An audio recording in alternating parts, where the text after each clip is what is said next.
عليكم السلام. أهلا وسهلا بكم أحبتي في برنامجكم لحظات قرآنية، وهذه الحلقة رقم 867. ونحن لا زلنا في محور السرقة الفردية المستحقين فيها. يسألونك ماذا ينفقون قل ينفقون خيرا في الوالدين والأقربين واليتامى والمساكين. تعرضنا للوالدين، نتعرض للأقربين.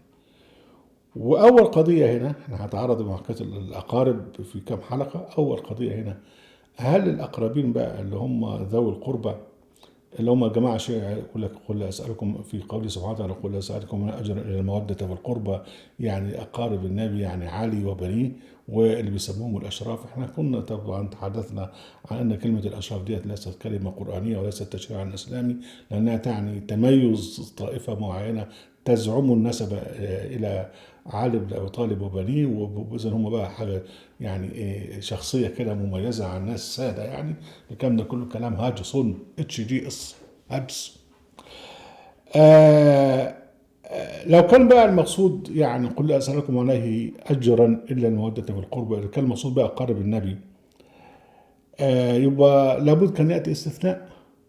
يعني الأخ أبو لهب اللي نزلت في يعني فيه سورة كان ربنا يقول ولا سموا أجرا المودة في القربى إلا أبو لهب، ما هو قريب، هو عم النبي يعني كما يقولون.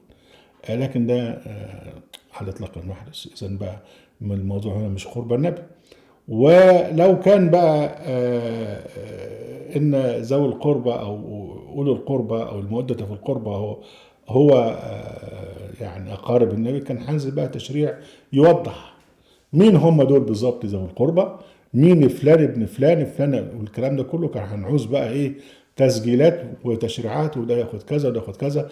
شأن التشريعات اللي تأتي في القرآن في موضوع الإنفاق وموضوع السرقة، لكن هذا لم يحدث. إذا بقى يعني ما هوش هم دول أولي القربى أو المودة القربى إن هم قربى النبي، لا ده هم قربى المستحقين المؤمنين اللي هو في داخل المجتمع. وخصوصا بقى ان بتاتي دايما ذوي القربى بتاتي بعد الوالدين.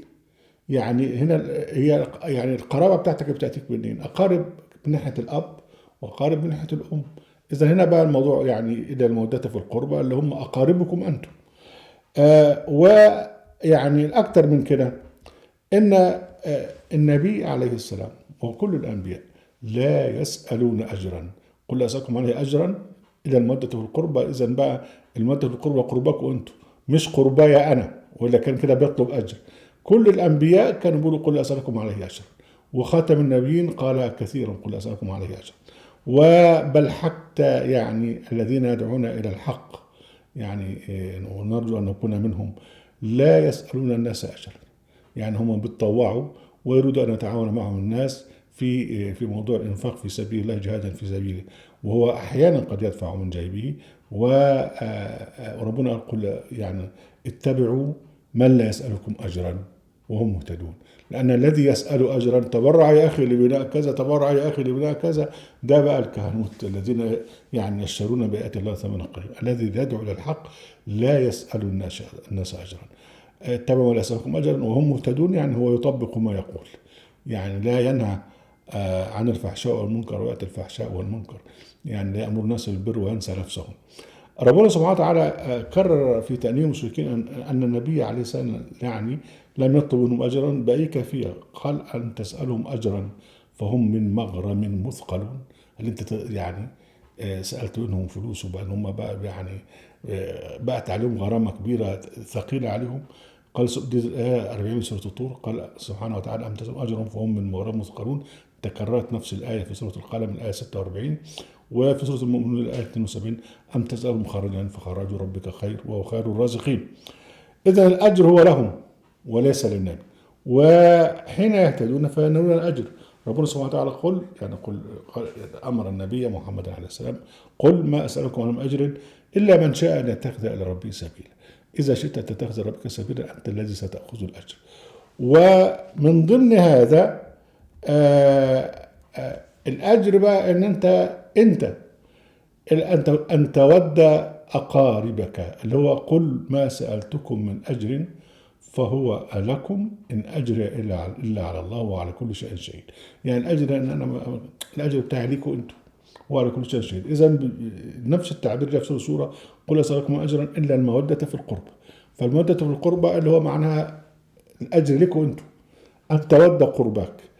فهذا هو الذي يتفق مع أن الإسلام ليس فيه كهنوت، وليس في الإسلام طبقة متميزة عشان خاطر تزعم النسب إلى الناس إلى أن هم أقارب النبي إلى آخره، لكن كل المؤمنين أو كل الناس يا الناس إن خلقناكم من ذكر وأنثى وجعلناكم شعوبا وقبائل لتعارفوا إن أكرمكم عند الله أتقاكم.